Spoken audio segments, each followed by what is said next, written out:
Hello guys, మీలో ఎంతమందికి గోంగూర పప్పు అంటే ఇష్టం? నేనైతే చిన్నప్పటి నుంచి చాలా ఇష్టంగా తింటాను గోంగూరతో చేసిన ప్రతి ఒక్క ఐటము.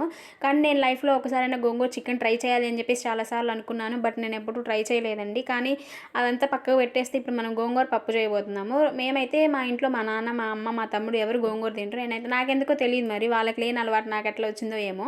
నాకు గోంగూర అంటే చాలా ఇష్టం. మా అమ్మ రీసెంట్‌గా మార్కెట్‌కెళ్ళిందంట మార్నింగ్. సో, మార్కెట్‌కెళ్ళినప్పుడు నిన్న మార్నింగ్ ఎళ్ళింది. మార్కెట్‌కెళ్ళినప్పుడు అక్కడ గోంగూర చాలా ఫ్రెష్‌గా ఉందని చెప్పేసి 2 కట్టలు తీసుకొనొచ్చింది. ఒక కట్ట పప్పు చేసినాం, ఇంకో కట్ట పులుసు పెట్టినాం. సో, పప్పు మనమే మా అమ్మ లేనప్పుడు పప్పు చేసినాం. ఎట్లొచ్చిందా ఏంటి అని చెప్పేసి గుండె గుబేల్ గుబేల్ అని కొట్టుకేసుకుంటా ఉంటుంది. సో, దీనికి జడ్జ్‌మెంట్ డాడీ ఇవ్వాలి. సో, నాన్న వచ్చేంత వరకు పప్పు వండి పప్పేసి నాన్నకి పెడితే నాన్న బాగుందని చెప్పేసి చెప్తున్నారు. అసలు ఎట్లా చేశాను ఏంటి అనేది వీడియో ఫాలో అయిపోయింది. గోంగూరని మంచిగా కట్ చేసుకోవాలి. అండ్ కట్ చేయకుండా వేసుకోవచ్చు కదా అని చెప్పేసి మీకు డౌట్ రావచ్చు. కట్ చేసి వేసుకోవడం వల్ల వెంటనే ఉడికిపోతుంది. సో, అందులో ఒక టమాటో అండ్ 4 పచ్చిమిర్చీస్ యాడ్ చేశాను. అండ్ కొంచెం పసుపు, ఉప్పు కూడా యాడ్ చేసి ఉడికించాను. తర్వాత తాలింపు పెట్టేశాను. అంతే, చాలా ఈజీ. మీరు ఒకసారి ట్రై చేయండి.